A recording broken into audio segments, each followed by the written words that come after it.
핫한 기업들의 비밀 노트를 공개하는 시간. 안녕하세요. 시크릿노트의 김나연입니다. 각종 대내외 리스크 속에서 주식 투자에 대한 갈피를 잡기 어려운 요즘, 저희 시크릿노트에서 확실한 기업들 소개해드리겠습니다. 오늘도 본격적인 강의에 앞서 시장부터 점검해볼게요. 네, 오늘 코스피가 개인 투자자들의 사자 행렬에 힘입어서 소폭 상승했습니다.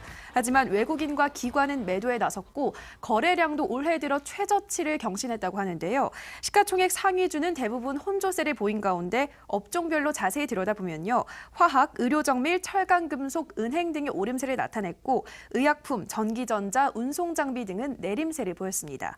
반면 코스닥은 시가총액 상위 종목 중 로엔, 코미팜, SK머티리얼즈를 제외하고는 하락 마감하면서 전날보다 지수도 조금 떨어졌습니다. 오늘 시장 더욱더 자세한 이야기는 단타장인 이창대 전문가님과 함께하겠습니다. 전문가님 안녕하세요. 네, 반갑습니다. 네, 오늘 시장은 좀 어떻게 보셨을까요? 지금 방금 전에 아나운서님께서도 말씀하셨는데 이제 뭐 거래량도 굉장히 현저하게 줄면서 장이 좀 서극적인 형태로 들어가고 있다. 이렇게 말씀을 드리겠는데 이게 당연한 것이 장이 소극적으로 갈 수밖에 없습니다. 이번 연휴가 역사적으로 굉장히 뭐 몇십 년 만에 이렇게 길게 장이 쉰 적이 없었는데 몇십 년 만에 이렇게 길게 장이 쉬는 날이 찾아왔고 이 긴 그 시간 동안 악재가 터질지도 모르고 뭐 호재가 터진다면야 당연히 좋겠지만 내 종목이 언제 악재가 터질지 모르고 이 장에 어떤 직격탄이 날라올지도 모르는데 당연히 그 이전에 적극적인 매매 말 그대로 뭐 매수를 한다든지 보유 종목을 매도를 한다든지 섣불리 대응을 하기가 힘든 장입니다. 근데 여기서 이제 또 나는 이런 장임에도 불구하고 수익을 내겠다. 뭐 난 장을 거스르고 한번 매매를 해보겠다.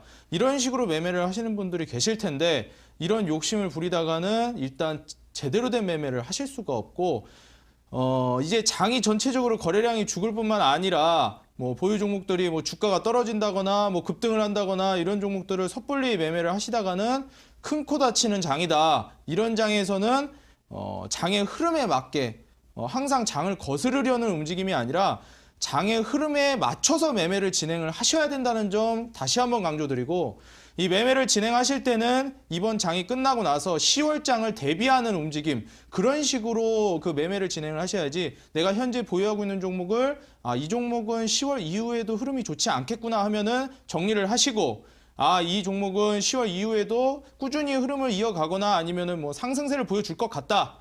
지금 긴 연휴를 앞두고 리스크 관리 때문에 전체적으로 지수가 다운되고 여기서 이제 보유 종목들 주가가 전체적으로 내려가고 있는데 지금 장 상황에 따라서 내려가고는 있지만 이후에 다시 한번 지수가 회복될 때 같이 올라갈 만한 종목이면 홀딩을 하시는 전략. 다시 말해서 내가 지금 보유하고 있는 종목을 여기서 매도를 할 것인지 홀딩을 할 것인지를 이제 선택을 하는 것이지 10월 이후에 장에 이제 뭐 들어갈 종목들 이런 것도 선정을 한다든지 이렇게 준비하는 자세를 갖추셔야지 여기서 한번 수익을 제대로 내보겠다. 이번 타이밍에 수익을 제대로 내겠다. 막 이런 식으로 대응을 하시면은 힘든 장이 될 것이고 예측이 힘든 장이고 거래량도 적고 투자자들이 지금 대부분 소극적인 태도를 보이고 있기 때문에 여기서 반대로 적극적인 태도를 보이는 것은 상당히 위험한 태도이기 때문에 소극적으로 대응하시라. 준비하시는 마무리 단계 10월장을 대비하는 그런 준비 단계를 거치시라 이렇게 말씀드리겠습니다. 네, 역대 최장 연휴를 눈앞에 두고 있는 만큼 소극적인 장세가 펼쳐지고 있는데요. 때문에 지금 현 상태에선 적극적으로 매매를 한다기보다는 10월장을 대비해서 어떤 종목을 매매할지 좀 신중하게 따져보시면 좋겠다 이렇게 조언을 해주셨습니다. 네, 이렇게 증시가 조정을 받는 가운데 어떤 급등주가 검색기에 포착되는지 함께 살펴볼 텐데요. 이 검색기는 시장에서 당일 가장 강한 종목들을 포착해내는 프로그램입니다. 실시간으로 급등주를 포착하는 거니까요. 여러분들 투자에 참고해 보시길 바랄게요. 화면으로 함께 어떤 종목 포착됐는지 살펴보시죠. 네, 오늘 총 5종목이 포착돼 있는데요. 가장 늦게 포착된 YB로드부터 살펴보도록 하겠습니다. 네, YB로드는 혼다와 스즈키에는 카시트, 또 버버리와 코치 등에는 핸드백용 피혁을 공급하는 피혁 원단 제조 전문 업체인데요. 전문가님, 이 종목은 어떤 이슈로 포착이 됐을까요?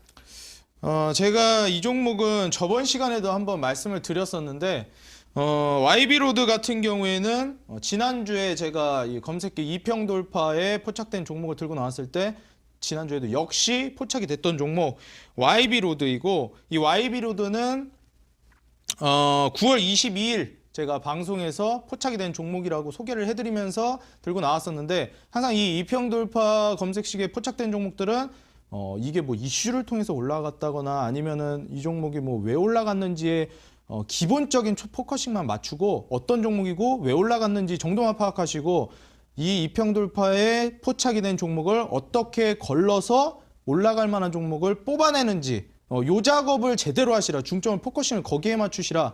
이렇게 말씀을 드렸는데 역시 제가 지난주에 9월 22일에 YB로드를 소개해드린 이후로 지금 바로 8% 이상 상승세가 나와 주었습니다. 지금 제가 차트를 보면서 말씀을 드리겠는데 이슈를 설명을 드리기에 앞서서 항상 종목을 어떻게 뽑아야 되는지를 강조를 드렸었습니다. 이평선 돌파 매매법에 적용이 되는 종목이었고 실제로 9월 22일에 121선, 61선, 21선을 동시에 돌파하는 모습을 보여주었고 그 위에서 마감을 해주었습니다. 그리고 이 이평선 돌파 매매법을 제가 항상 강조할 때 뭐라고 말씀드리냐면은 계속해서 주가가 고점을 찍은 이후에 우하향하는 패턴을 그린 이후 그 이후에 거래량이 터지면서 급등하는 종목, 그냥 급등하는 것이 아니라 이동평균선, 21선, 61선, 121선 아래에서 위로 돌파하는 종목을 공략하시라. 그럼 이때 바로 매수를 들어가는 것이 아니라 이날 9월 22일 포착된 이후에 그 종가 이후 그 아래로 눌러준 이후 지금 그 바로 다음 거래일인 9월 25일에 9월 22일 종가 아래로 이제 주가를 눌러주는 모습을 보여주었습니다. 그럼 이 눌러준 이후에가 중요한데 눌러주는 것은 이제 확인이 되었고 지지 라인을 어디로 잡느냐? 바로 맨 위에 있는 20일 이동평균선, 가장 위에 있는 이동평균선을 지지선으로 잡으시면 되겠습니다. 여기 이동평균선을 지지선으로 잡은 이후에 지지를 받고 재차 22일 종가를 돌파하려는 바로 26일 화요일 이때 이 시점에 공략을 하신다면은 충분히 위로 고수익을 달성할 수가 있다. 보시면은 이때 돌파를 하면서 추가적인 상승을 보여주고 있습니다. 그렇기 때문에 이거를 뭐 장중 단타나 스캘핑으로 급하게 매매를 한다기보다는 조금 더 이제 직장인분들도 천천히 매매할 수가 있고 오늘 이 종목이 포착이 되었는데 관심 종목에 편입을 해 두었다가 눌림을 주고 그 이후 다시 22일 종가 돌파, 이평 돌파에 맨 처음 포착됐던 그때 종가 부근을 돌파하는 그때 움직임을 포착하시고 이때 매수만 하신다면은 그 위로 충분히 큰 수익을 노려볼 수 있다. YB로드 그렇게만 공략하셨으면은 충분히 8% 이상의 수익을 달성할 수 있었다. 이렇게 말씀드리면서 이평선 돌파 매매법 그리고 이 이평 돌파 검색식을 어떻게 사용하시는지 다시 한번 짚어드렸습니다. 네, 지난 방송 이후 8% 상승한 YB로드 이평선 돌파 매매법과 함께 기술적으로 분석해 주셨습니다. 네, 다음 종목도 함께 살펴보시죠. 네, 다음 종목은 MP한강 살펴보도록 하겠습니다. 네, 코스메틱과 뷰티 전문 기업이죠. MP한강. 어제 검색기 급등 시그널이 포착된 후 15% 급등세를 나타냈다고 하는데요. 전문가님, 이 종목은 어떤 이유로 포착이 됐을까요?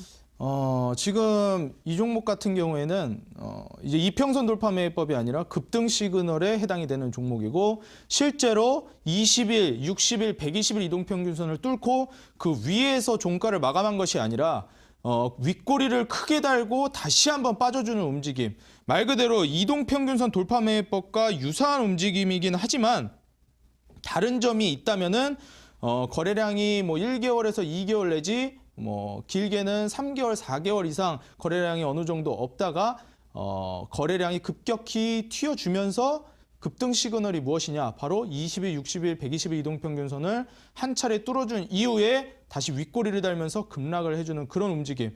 1거래일 만에 윗꼬리를 크게 달아주는 이런 종목들을 눈여겨보시라 말씀을 드렸습니다.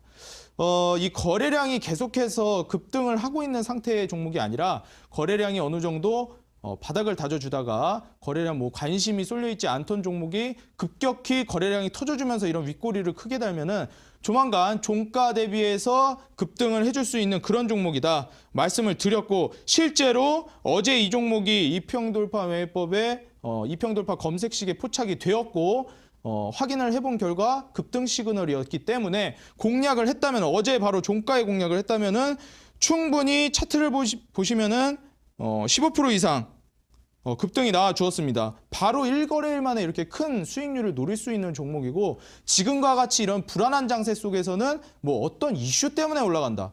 뭐 어떤 실적이 좋아 올라간다. 뭐 조금 있으면은 실적 시즌이 다가오고 어닝 시즌 대비해서 실적주를 잡으려고 노력을 하실 텐데 지금 그 이전에 불안한 장세 속에서 나는 단기 매매로 오래 가져가면 불안하기 때문에 단기적으로 빠르게 손절가를 명확하게 잡고 수익을 내겠다 하시는 분들은 이런 식으로 2평 돌파 검색식에 포착된 종목들로 2평 돌파 매매법과 급등 시그널을 번갈아 가면서 그 해당하는 종목들을 캐치해내고 그 해당하는 종목들로 수익을 노리시라. 단기적으로 접근해서 빠르게 먹고 나오셔야지 여기서는 종목을 길게 가져가면은 어려운 장이 되고 힘든 장이 됩니다.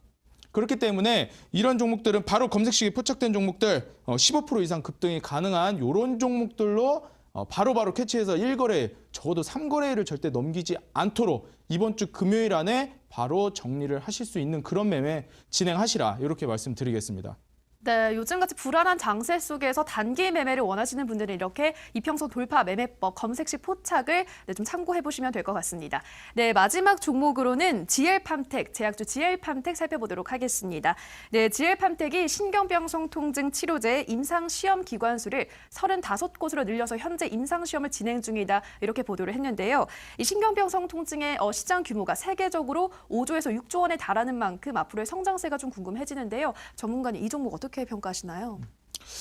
일단 이 GL팜텍 같은 경우에는 금일 상한가를 가진 종목. 그렇기 때문에 이 GL팜텍은 뭐 오늘 매매를 하시고 그리고 이제 뭐 차트를 어느 정도 보신 분들이라면 장 끝나고 상한가 간 종목이기 때문에 왜 상한가를 갔는지 한 번쯤은 다들 찾아보셨을 겁니다. 그렇기 때문에 뭐 GL팜텍이 왜 상한가를 갔냐? 뭐 이거야 뭐 조금만 검색해보면 다 알 수 있는 사실이고 그럼 이 종목을 어떻게 공략을 하고 공략을 해야 되는지 말아야 되는지 이게 가장 중요한 사실인데 GL팜텍 같은 경우에는 정확히 이평선 돌파 매매법에 적용이 된 종목입니다. 그런데 이 종목 같은 경우에는 다소 이제 조심해야 하셔야 되는 부분이 이동평균선 20일, 60일, 120일 이동평균선이 모두 수렴을 하면서 모여져 있습니다. 그렇기 때문에 가장 위에 있는 이동평균선을 지지라인으로 잡고 가야 되는데 지금 금일 종가 상한가를 달성한 3,750원. 이 3,750원부터 가장 위에 있는 120일 이동평균선까지 뭐 대략 3,100원이 안 되는 3,030원 정도 요 정도 가격대에 이동평균선이 걸쳐 있는데 요 가격대까지 지지라인을 버티기에는 너무나 힘들다. 그렇기 때문에 당연히 눌림을 주는 것을 포착을 해야 되고 그냥 종가에 들어가는 것은 정말 위험한 행동이다. 이 종목은 공략을 하시고 싶다면은 충분히 눌림을 확인하고 들어가셔야 되는 종목이고 이동평균선과 종가까지의 거리가 이격이 상당히 벌어져 있기 때문에 공략하실 때 바로 종가에 들어가는 게 아니라 눌림을 준 이후에 그 자리에서 다시 한번 오늘의 종가를 넘어서는 그 부분, 그 타이밍을 잡아서 매수를 하시는 게 올바르겠는데 제가 뭐 평소 같으면 이 종목을 눈여겨보시다가 이제 공략을 하라고 말씀을 드리고 싶은데 이제 바로 내일만 지나면은 긴 연휴가 시작됩니다. 그렇기 때문에 그 이후에는 이 GL팜텍이 또 어떻게 될지 이제 뭐 어떻게 GL팜텍뿐만이 아니고 여러 종목들이 어떻게 흘러갈지 예측하기가 힘든 상황이 이어집니다. GL팜텍 같은 경우에는 그냥 관심 종목 정도에만 넣어두시고 이걸 적극적으로 공략해서 수익을 한번 내보겠다. 이런 움직임은 소극적으로 좀 대응하시는 게 낫겠다. GL팜텍은 뭐 추가적인 수익을 노리겠다. 뭐 미리 들어가 있는 것도 아닌데 이 종목을 가지고 이제서야 다시 한번 수익을 내겠다. 뭐 이런 식으로 움직이시면 안 되고 이 검색식에 나와 있다고 해서 전부 다 뭐 무턱대고 들어가는 것이 아니라 이렇게 어느 정도 선별을 해서 종목을 공략을 하셔야 된다는 점 꼭 명심하시기 바라겠습니다. 네, GL팜텍 10월 이후 연휴가 끝난 이후에는 추가적인 수익에 대해서 확신하기가 조금 어렵기 때문에 관심 종목으로만 좀 편입을 해두시면 좋겠다 이렇게 말씀해 주셨습니다. 네, 저희 오늘도 이렇게 세 종목 꼼꼼하게 들여다봤습니다. 이제 본격적으로 스크린 노트 진행해 볼 텐데요. 전문가님, 오늘은 어떤 주제 준비해 오셨나요? 오늘 제가 준비해온 강의 주제는 이 시청자 여러분들도 대부분 아시겠지만 이 치매 국가 책임제라고 해서 지금 현재 문재인 정부에서 시행하고 있는 이 제도, 이 제도에 따라서 어떤 종목들, 어떤 업황들이 수혜를 입을 것인지에 대해서 분석을 해드릴 것이고 왜 이 업황이 중요하고 앞으로 주목을 받고 관련된 종목들이 움직일 것인지에 대해서 제가 낱낱이 파헤쳐 드릴 테니까 이어지는 강의 방송에 집중하셔가지고 왜 지금 이 국가 책임제 침해가 얼마나 심각한 수준이고 앞으로 얼마나 발전 가능한 시장인지에 대해서 콕콕 집어서 설명을 드리도록 하겠습니다. 네, 문재인 정부의 핵심 정책 중 하나죠. 치매 국가 책임제에 관한 강의 지금부터 시작하겠습니다. 핫한 기업들의 시크릿 노트 시작합니다.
네, 이데일리 시청자 여러분 반갑습니다. 단타장인 이창대 전문가입니다.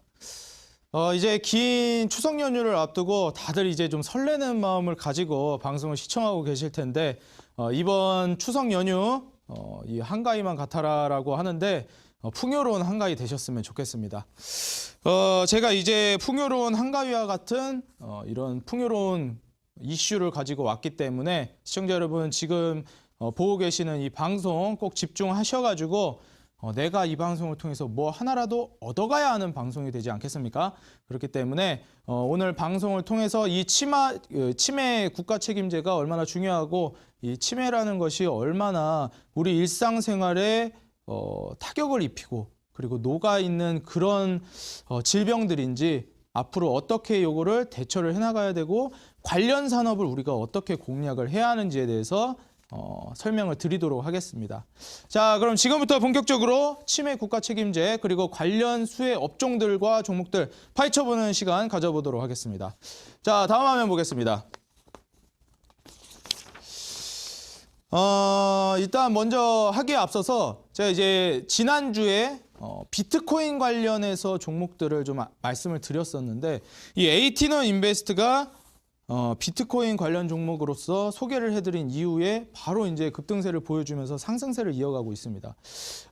제가 지난주에 분명히 이 단기적으로 비트코인 관련 종목들 시세를 줄 만한 종목들이고 앞으로 시장성도 충분하기 때문에 블록체인 관련 종목들로 눈여겨보시라 이렇게 말씀을 드렸었습니다. 에이티너 인베스트 같은 경우에는 이제 투자처를 비트코인 관련 이제 거래소 쪽, 뭐 두나무라든지 이런 쪽에 지분을 어느 정도 보유하면서 이 비트코인 거래소 관련된 이슈들이 떠오르고 부각되면서 같이 급등세를 보여주었습니다. 그리고 그 이후에 큰 폭으로 하락세를 보여주었는데 역시 지금 뭐 장 상황이 불안하니만큼 뭐 큰 폭으로 하락을 해주긴 했지만 재차 다시 한번 회복을 해주면서 상승세를 멈추고 있지는 않고 있습니다. 그렇기 때문에 이 에이티너 인베스트 비트코인 관련 종목으로 제가 소개를 해드렸고 뭐 상승세야 충분히 나와 주었다. 그리고 지난주에 에이티너 인베스트뿐만이 아니라 한국콜마 종목까지 소개를 해드렸었는데 역시 현재 뭐 흐름이 상당히 양호한 상태로 흘러가고 있습니다. 제가 이제 뭐 한국콜마도 마찬가지, 에이티너 인베스트도 마찬가지 관련 종목들은 단기적으로 이슈를 받을 만한 그런 업종들 그리고 단기적으로 수익을 달성할 수 있을 만한 그런 종목들을 소개해드리기 때문에 시청자분들이 뭐 오래 기다리실 필요도 없고 지금 이슈를 받고 있는 종목이나 아니면 앞으로 계속해서 업황이 괜찮은 종목들 그런 종목들을 공략하신다 생각하시고 지금 방송에 집중하시면 되겠습니다. 뭐 아까 전에 이제 검색식에 포착된 종목들도 제가 AB로드라든지 이런 종목들, 뭐 MP 한강 이런 종목들은 충분히 제가 공략이 가능하고 제가 알려드린 공략법대로만 공략을 하셨으면 수익이 충분히 가능했다. 검색식에 뜨는 종목들을 확인하고 여기서 제가 알려드린 기준대로만 종목을 뽑아서 그 기준대로만 원칙대로만 매수, 매도 바로바로 시행하셨으면 단기적인 수익이 가능한 그런 종목들을 뽑아드렸고 실제로 그런 업종들을 소개해드렸습니다. 오늘도 제가 강조하고 있는 이 치매 국가 책임제 바로 먼 일이 아니고 단기적으로 우리 가까이에 올 만한 업종 그리고 단기적으로 부각을 받을 만한 종목들을 소개를 해드릴 테니까 지금부터 이 치매 국가 책임제에 대해서 자세하게 파헤쳐 보도록 하겠습니다. 다음 화면 보시면은 현재 이 문재인 정부가 대통령이 이제 출마하기 전부터 계속해서 공약을 해왔습니다. 현재 치매 인구가 70만 명을 넘어서고 있다. 지금 뭐 도표에 제가 보여드리고 있지만 이거는 실제로 문재인 그 대통령이 이제 당선을 위해서 선거 활동을 할 때도 마찬가지 이 치매 관련해서도 소개를 할 때 사용했던 포스터의 일부를 제가 가져온 것인데 치매 환자가 70만이다. 치매 환자가 70만이고 연간 치료 비용이 2천만 원이다. 이렇게 문구를 강조를 해서 딱딱 박아 놓았습니다. 현재 이거를 무시할 수 없는 이유가 뭐냐면 이렇게 수치로만 보시면은 와닿지가 않으실 겁니다. 뭐 치매 환자가 70만, 뭐 연간 치료 비용이 2천만 원? 뭐 이렇게 하면 그냥 그런가 보다 생각을 하실 텐데 여기서 집중을 하셔야 되는 게 이게 남의 일이 아니라는 겁니다. 내가 치매에 걸리고 우리 가족이 치매에 걸리고 내 계좌에서 내 돈에서 2천만 원이 빠져나가는 게 지금 현재 사회의 문제로 대두되고 있다는 겁니다. 그렇다면은 지금 이 치매가 얼마나 국가적으로 보장이 되어야 하는 그런 병이고 얼마나 지금 보장이 안 됐을 때 힘든 질병인지 이걸 어떻게 해서 헤쳐나가야 되는지 같이 보도록 할 텐데 이게 얼마나 심각한 수준이냐면은 60세 이상 인구 중에서 10% 이상이 발병을 하고 있고 80세 이상에서는 보시는 바와 같이 50% 이상 치매에 걸린다고 합니다. 이 치매라는 것이 누구는 걸리고 누구는 안 걸리는 것이 아니라 나이를 먹어가면 먹어갈수록 기억력이 감퇴되고 이제 뭐 뇌 활동이 계속해서 감퇴를 하면서 누구나 뭐 죽기 전에 누구나 앓을 수밖에 없는 그런 병. 뭐 암이야 뭐 국민병이다 4대 질환이다 하면서 암을 케어해야 된다 뭐 어쨌다 저쨌다 얘기야 하지만 암은 뭐 대부분의 많은 인구가 겪고 있는 질병이지만 치매는 이렇게까지도 말씀드릴 수 있을 것 같습니다. 당장 내가 걸리고 옆집 뭐 친구도 걸리고 누구나 다 걸릴 수밖에 없는 그런 질병이 아닌가. 세상에 노화가 진행되면서 기억력이 감퇴되는 것이 자연스러운 현상인데 이 치매를 피해갈 수 있는 노인이 몇이나 있을까? 저는 이렇게 생각합니다. 지금 뭐 100세 시대다, 뭐 더 나아가서 더 뭐 노인 인구가 계속 급증하고 있기 때문에 장수하는 사회가 될 것이다. 뭐 고령화 사회가 되고 있다 하는데 이게 늙어가면 늙어갈수록 기억력을 지키는 것 또한 문제가 되고 있습니다. 왜냐하면 기억력을 지키지 못하면 바로 내 아들, 딸과 내 지인들이 나를 대신해서 고생을 하고 비용이 지출되기 때문이죠. 지금 이 비용과 관련된 뭐 산업들 내 지갑에서 돈이 빠져나가는 것뿐만이 아니라 이 긴 시간 예를 들면 60세에 치매가 걸렸는데 100세, 120세까지 계속해서 장수를 하게 되면 이 40년, 60년이 되는 기간 동안 이 노인을 돌보는 비용은 어떻게 감당을 할 것이며 이거를 과연 자식들이 뭐 손자나 아니면은 뭐 자식들이 내 아들, 딸을 키우면서 우리 부모님들을 그렇게까지 부양할 능력이 되는 사람들이 뭐 대다수이냐? 그렇지가 않거든요. 그렇기 때문에 지금 치매가 심각한 국가적 문제로 대두되고 있습니다. 이걸 꼬집은 것이 바로 문재인 정부이고 이거를 국가에서 책임져 주겠다. 본인 부담률을 10%를 상한선을 두어서 10% 이상 뭐 추가되는 비용은 국가가 부담하겠다. 이런 공약을 내걸고 있습니다. 다음 화면 보시면은 65세 이상 노인 치매 환자 수를 보실 수가 있겠습니다. 여기서 주목하셔야 될 점이 뭐냐면은 2050년 정도 되면은 이 치매 인구가 271만 명까지 급증을 할 거라는 겁니다. 지금 현재 뭐 2015년, 16년 정도 표를 보시면 아시겠지만 68만 명 정도인데 이게 뭐 거의 4배가량 뛰면서 치매 인구가 급증을 하고 여기서 더 중요하게 보셔야 되는 게 바로 아래 이제 가로쳐서 보이시는 게 보이실 겁니다. 이제 2016년 같은 경우는 1.3이라고 가로쳐져 있는데 숫자가 표기가 되어 있는데 이 가로쳐져 있는 게 바로 전체 인구 대비 치매 환자 비중입니다. 그렇다면 여기서 고려를 해야 될 것이 지금 이 사회에서 이 한국 사회에서 치매 인구가 1.3%인데 2050년만 되면은 고령화 사회가 되고 대부분 노인들이기 때문에 치매 인구 또한 급증을 할 것이다. 무려 비중이 5배로 뛴다는 것을 보실 수가 있습니다. 지금 가장 최근 지표를 보시면은 271만 명이 중요한 것이 아니라 지금 현재 한국 사회에서 2050년이 되면 치매 인구 비중이 5.6%를 차지하게 된다는 것입니다. 이게 얼마나 심각한 수준이냐면 100명 중에 5명, 말 그대로 뭐 20명 중에 1명꼴? 요 정도가 바로 치매 환자라는 뜻인데 한 명의 치매 환자가 있으면 다가 아니고 한 명의 치매 환자가 있으면은 아들, 딸, 자녀, 손주, 친지, 가족들이 모두 피해 영역 안에 들어갑니다. 이거를 피해를 받는다고 말씀드리기가 조금 뭐 조심스럽고 좀 말씀드리기가 좀 슬픈 일이기도 한데 이 분명한 사실입니다. 실제로 치매 환자가 생기면은 뭐 자녀부터 시작해서 주변에 이제 뭐 배우자라든지 배우자, 자녀, 뭐 지인들, 가족들이 전체적으로 뭐 병수발을 들어야 한다든지 비용을 나눠서 분담을 해야 되는지 돌아가시기 전까지 계속해서 주기적인 비용이 나간다는 겁니다. 여기 뭐 간병 비용까지 다 합치면은 어마어마한 액수가 지금 들어가기 때문에 이것을 자녀 혼자서 과연 감당을 할 수가 있느냐. 지금 안 그래도 자녀를 낳지가 않아서 저출산 상태가 심각한 상태인데 자녀 1명이나 2명이서 지금 이 부모가 치매 환자가 되었을 때 과연 그 긴 시간을 부담을 할 수 있는 능력이 되느냐.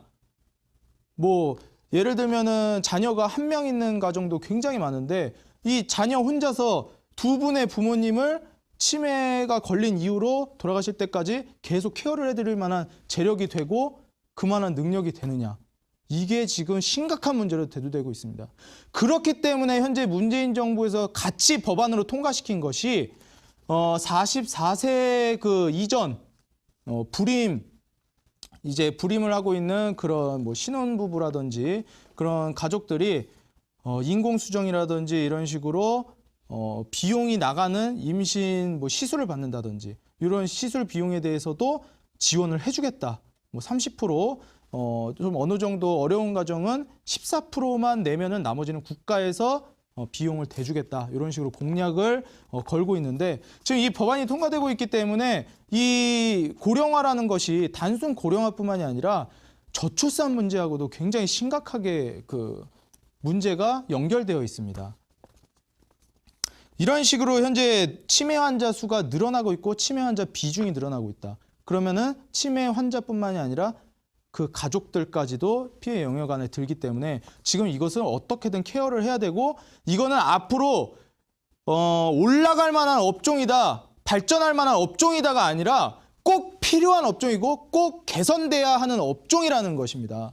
뭐 전기차가 앞으로 나가면 좋을 것이다, 수소차가 앞으로 올라가면 좋을 것이다가 아니라 이거는 수소차, 전기차는 뭐 선택사항일지 모르겠지만 이 치매 문제는 필수사항이라는 것입니다. 그렇기 때문에 지금 뭐 일본 같은 경우에도 한국의 뭐 10년 후 모습이다, 20년 후 모습이다 이렇게 얘기를 하는데 치매 관련해서도 굉장히 국가적으로도 관심을 쏟고 여기에 대해서 산업에 대해서도 뭐 직업뿐만이 아니라 이 산업을 계속해서 케어를 하고 나아가는 방향으로 발전을 유도하고 있습니다. 지금 그에 비해서 한국은 너무나도 뒤처져 있는 상황이고 여기에 들어가는 비용을 뭐 주먹구구식으로 메꾸고 있는 실정입니다. 지금 다음 화면을 보시면은 최근에 이제 매매를 진행하신 분들은 아시겠지만 치매 관련 종목들이 한 번 큰 폭으로 상승한 적이 있었습니다. 그때 너도 나도 치매 관련 종목들 좋겠구나 했을 텐데 이 치매 관련 종목을 테마성이나 이슈 이런 걸로 잡으신 분들이 대다수지 이게 진짜 필요한 업종이고 앞으로 계속 올라갈 만한 업종이다 이렇게 생각하면서 뭐 잡으신 분들은 그렇게 많지 않을 거라고 생각합니다. 왜냐면은 그 당시에 이제 치매 관련 종목들이 정부 법안이 통과가 된다 이렇게 얘기를 하니까 한번 제대로 이슈 받겠구나.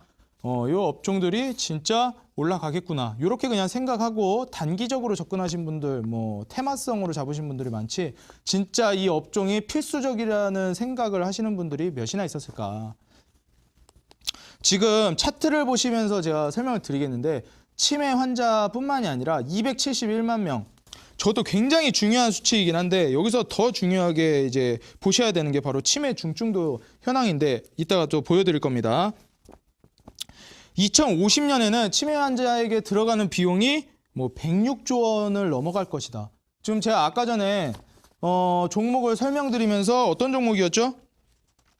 뭐 GL팜텍 종목을 설명드리면서 뭐 5조, 6조 규모다 이렇게 말씀을 드리면서 와 상한가를 갔구나. 뭐 5조, 6조 규모 시장이 열린다?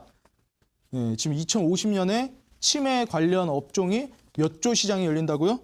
106조 원 가량의 시장이 열릴 것으로 전망이 되고 있습니다. 지금 이게 비교가 안 되는 업황이고 이거는 국가적 문제로 대두되고 있는 문제입니다. 뭐 사회적 이슈나 아니면 뭐 4차 산업혁명에 따라서 관련 종목들이 이제 뭐 수소전기차가 생기고 뭐 안드로이드가 생기고 생활이 편리해지겠구나가 아니라 이거는 위기의식을 느끼고 개선해야 되는 그런 문제입니다. 다음 화면 보시면은 치매 중증도 현황이라고 나와 있습니다. 이 치매 중증도 현황이 뭐냐면은 제가 이걸 왜 가져왔냐면은 치매 중증도라는 것이 맨 처음에 초기에 최경도에서부터 시작해서 뭐 경도, 중등도, 중증까지 이렇게 올라가게 됩니다. 근데 여기서 미리 사전에 최경도에 이제 해당되는 환자들을 보시면은 상당히 적습니다. 근데 이 최경도에 해당되는 그 환자들이 적은 것이 하나의 문제인데 최경도에 해당되는 환자들이 제일 많아야 합니다.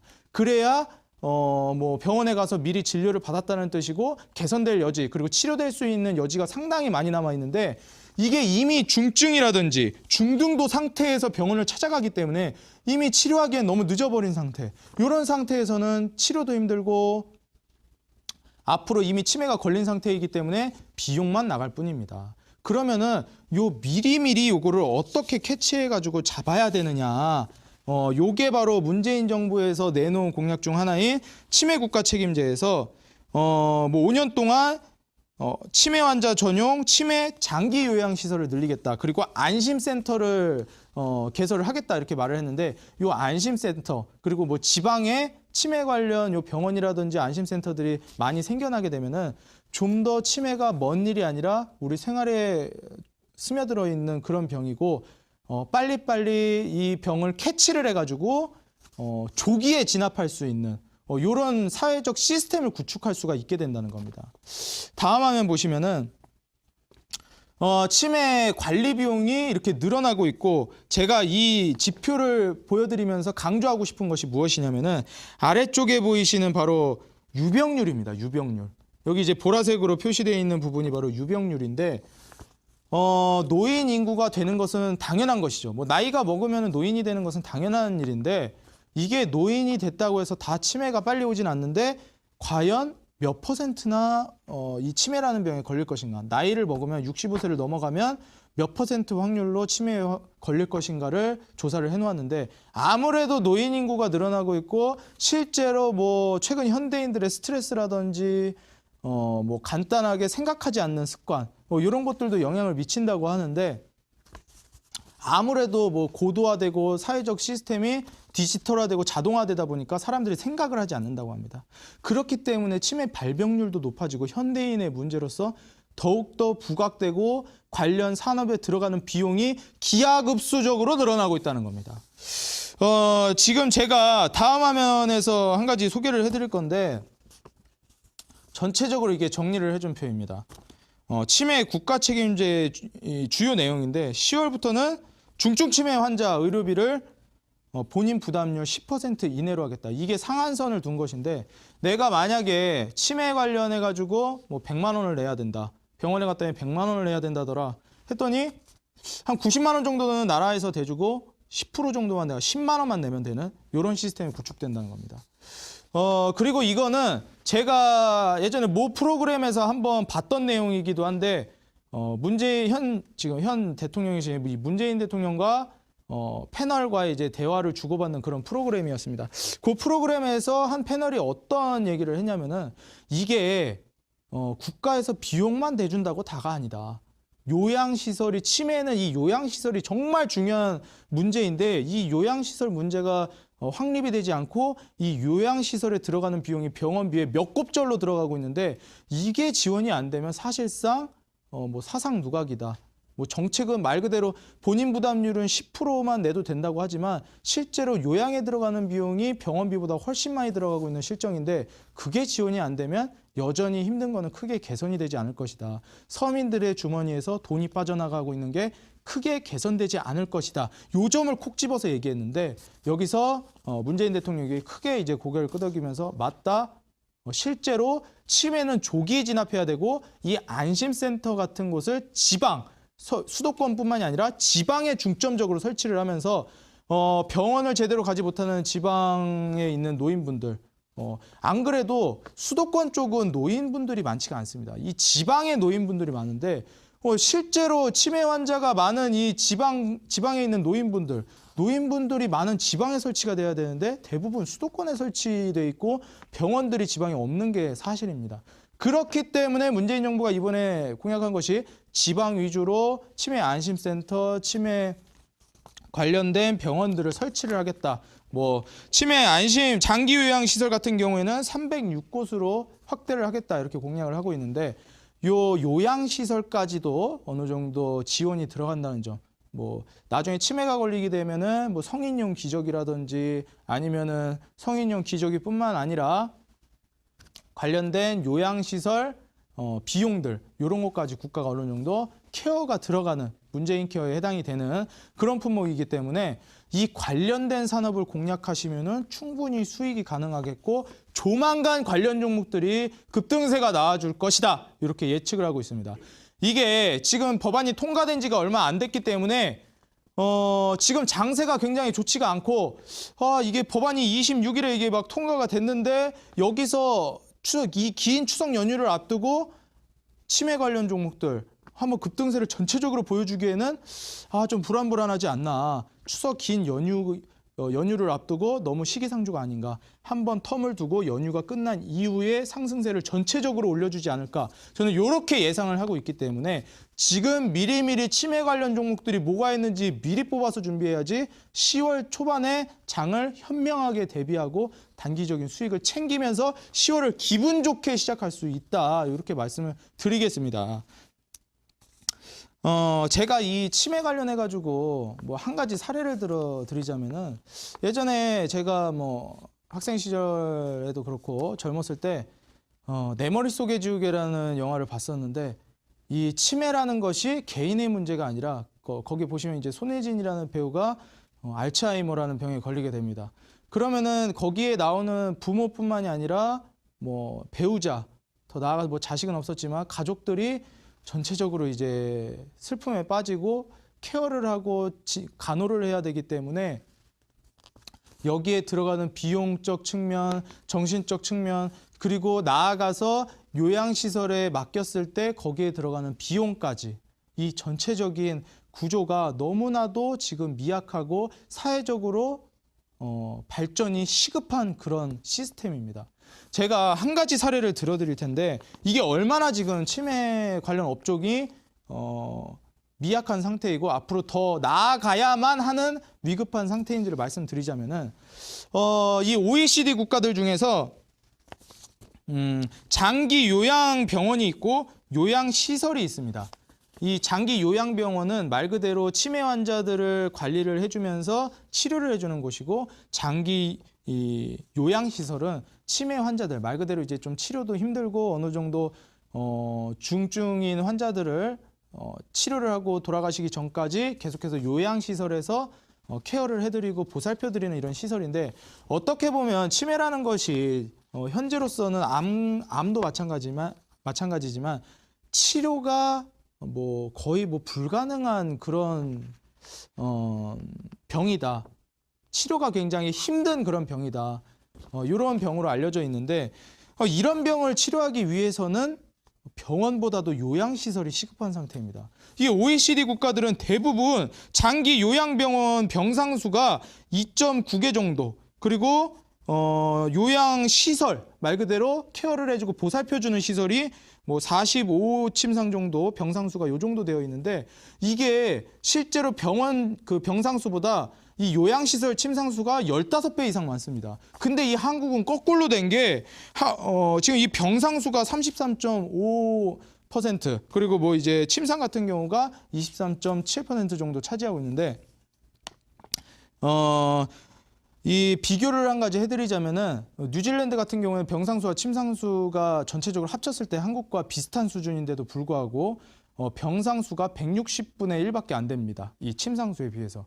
그렇기 때문에 지금 이 요양시설의 신설이 지금 시급한 문제이고, 이 요양시설을 신설을 하고 이 초기에 진압한다는 거. 제가 아까 방송에서도 계속 그 강조를 드렸지만 이 치매라는 것은 조기에 진압하는 것이 굉장히 중요하고, 어느 정도 중증 환자로 분류가 되기 시작하면 치료가 거의 사실상 불가능한 상태입니다. 그러면 조기에 진압을 해야 되는데, 이 조기 진압하는 약물들이 있습니다. 뭐 병원에서 지금 치매 기초 단계군요. 치매가 걸리신 지가 얼마 안 됐는데 이 약이 초기 단계에 억제시키기엔 좋습니다. 요런 신약 관련 종목들이 있는데 요런 종목들을 공략을 하셔야 된다. 이런 초기에 진압하는 약품들을 집중을 하셔야 된다는 건데, 제가 계속 강조드렸듯이 다음 화면 보면서 설명을 드리겠습니다.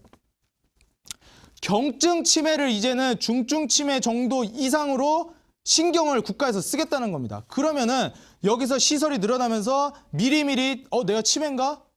나 그냥 기억력이 좀 떨어진 것 같은데 정도가 아니라, 누구든지 노인들은 계속해서 와서 케어를 받을 수 있게끔 미리미리 경증 치매를 치료받을 수 있게끔 노인 환자들이, 경증 환자들이 훨씬 더 많이 병원을 찾아올 것이라는 겁니다. 그럼 여기에 들어가는 경증 치매들에게 치매가 걸리기 전에 좀 더 치매가 지속적으로 뭐 중증 이상으로 발전하기 전에 그걸 억눌러주고 억제해주는 이런 약물들을 처방을 해주겠죠. 여기 관련된 종목들 공략을 하신다면은 충분히 현재 사회 시스템에 맞는, 그리고 정부 공약에 맞는 그런 종목을 찝는 것이고, 여기에 앞으로 발전하는 산업에 투자를 하시는 것이기 때문에 이 종목들을 공략을 하신다면은 명절 이후에 큰 수익 한번 노려볼 수 있지 않나, 이렇게 예상하고 있습니다.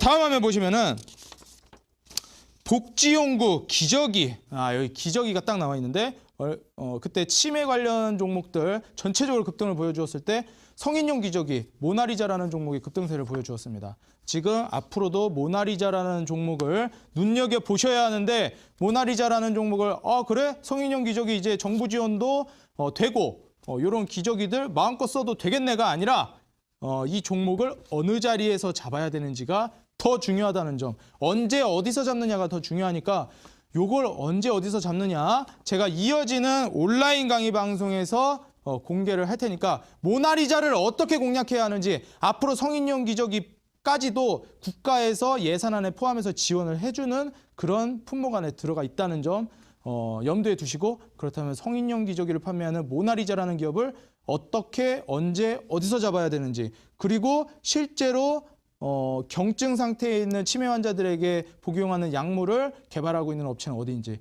그런 종목은 어디서 어떻게 공략을 해야 되는지 제가 이어지는 온라인 강의 방송에서 자세하게 찝어드릴 테니까 오셔가지고 강의 방송에서 추석 이후 고수익을 달성할 수 있도록 도움받아 가시기 바라겠습니다. 지금까지 단타장인 이창대 전문가였습니다.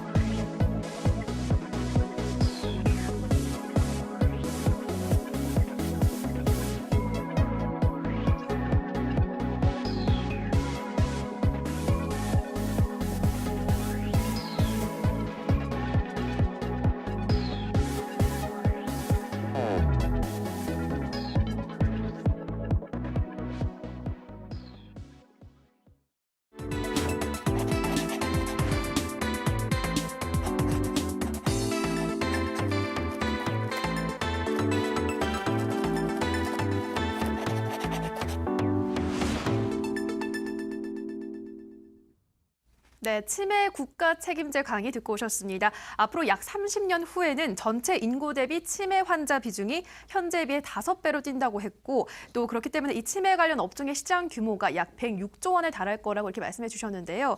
그렇다면 무엇보다 치매는 초기 진압이 중요한 만큼 이 초기 진압 약품에 집중해 보시면 좋겠다 이렇게 말씀해 주셨는데요. 관련 종목으로 모나리자 제시해 주셨는데 못다한 말씀은 잠시 후에 이어지는 온라인 무료 방송에서 이어간다고 하셨거든요. 네, 전문가님.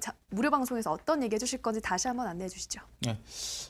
이어지는 온라인 강의 방송에서는 제가 그 성인용 기저귀 관련 종목으로서 이제 모나리자와 그리고 이어지는 이 초기 단계에 진압할 수 있는 그 약물을 개발하고 있는 회사 이런 기업들 공략을 해서 언제 어떻게 공략을 해서 수익을 노려야 될지 추석 이후에 어떻게 종목들을 한번 10월을 기분 좋게 수익으로 시작할 수 있을 만한 종목이 무엇인지 공개를 해드릴 테니까 이어지는 온라인 강의 방송 참여하셔서 수익 사냥을 한번 노려보시기 바라겠습니다. 네, 오늘도 이렇게 벌써 마칠 시간이 됐습니다. 이어서 이어지는 투자 25시 2부에서는 암행어사 이상민 전문가님의 강의가 이어진다고 합니다. 여러분 계속해서 많은 시청 부탁드리고요. 저희는 내일 이 시간에도 단타장인 이창대 전문가님과 함께 더욱더 알찬 내용으로 여러분들 찾아뵙겠습니다. 오늘 방송 시청해주신 여러분 고맙습니다. 네, 저희 방송에 대한 모든 정보는 투자 판단에 대한 조언일 뿐 해당 종목의 상승과 하락을 보장하지 않는다는 점 양지해 주시기 바랍니다. 내일 이 시간에 찾아뵙겠습니다. 방송 고맙습니다.